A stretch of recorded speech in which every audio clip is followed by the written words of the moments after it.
This is a short video to show you how to remove your springs from the Molecule22. We recommend a pair of fine point tweezers like these Vitas tweezers that we sell on our site. You can also use a safety pin or a toothpick or anything with kind of a, these are really old Vitas tweezers that I've torched and they've been through a lot of abuse, as you can see.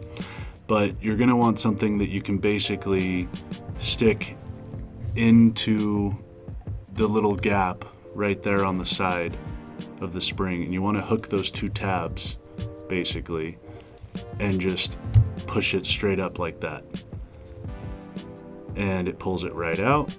And you can do one side at a time if you're using like a toothpick or something.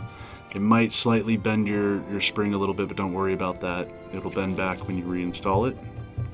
The only time you really need to remove your springs is if you're changing them out. You're disposing of them and changing them out. For cleaning, that one kind of flew away. For cleaning, you can actually just drop the whole deck into ISO and soak it with the springs in there, and that will get it pretty clean. If you do want to take them out, you can take them out, rip the end off a Q-tip, and then dip it in rubbing alcohol and stick it into those post holes and just kind of twist it. And that will get any reclaim up out of those post holes. If you keep your device clean and you don't overload it, you should not end up with reclaim in these holes.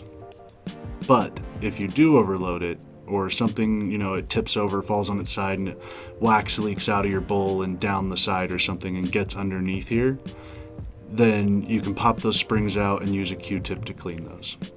So again, that's how you remove the spring. We'll go ahead and we'll show that one more time.